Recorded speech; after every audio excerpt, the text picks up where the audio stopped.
On July 14th, we have Saint Camillus de Lellis, patron saint of hospitals, nurses, and the sick.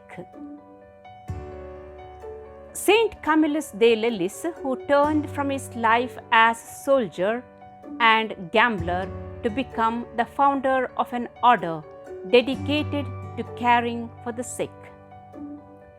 Camillus was born during 1550 in the Abruzzo region of Naples in present-day Italy.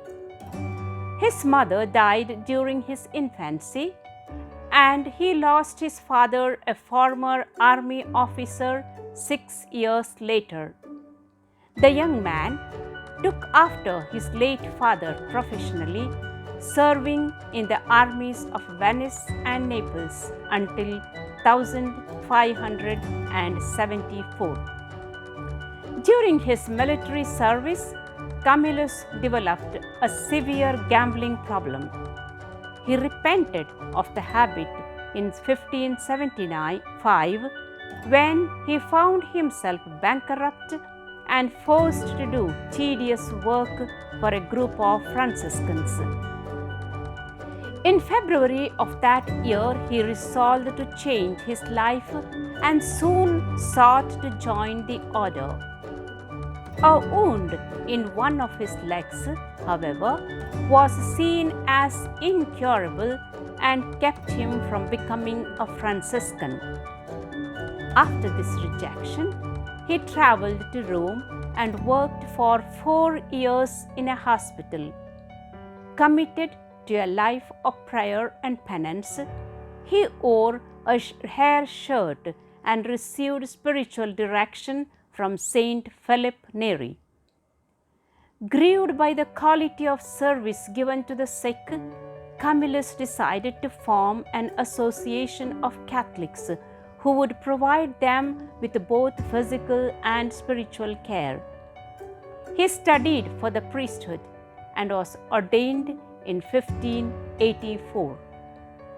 Members of his order worked in hospitals, prisons, and in the homes of those afflicted by disease.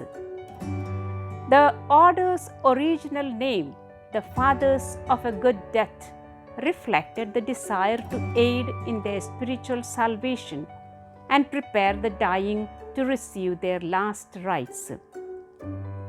Later known as the Order of the Ministers of the Sick, or simply as the Camillians, the group received papal approval in 1586 and was confirmed as a religious order in 1591.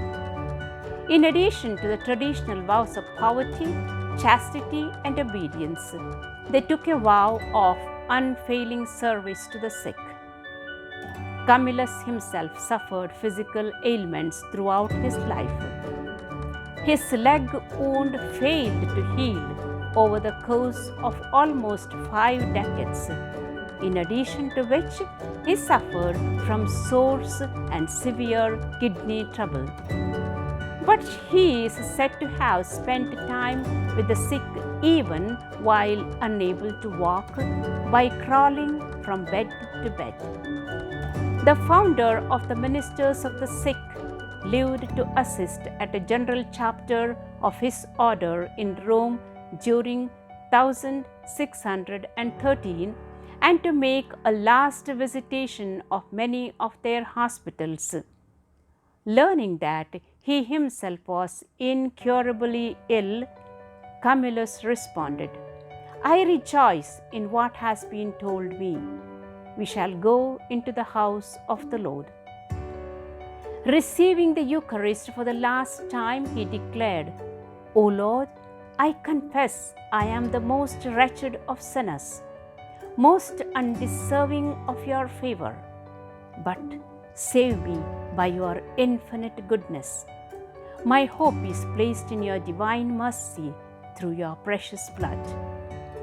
After giving his last instruction to his fellow ministers of the sick, Saint Camillus de Lellis died on July 14, 1614. He was canonized by Benedict XIV in 1746 and later named along with the Saint John of God as one of the two main co-patrons of nurses and nursing associations in 1930.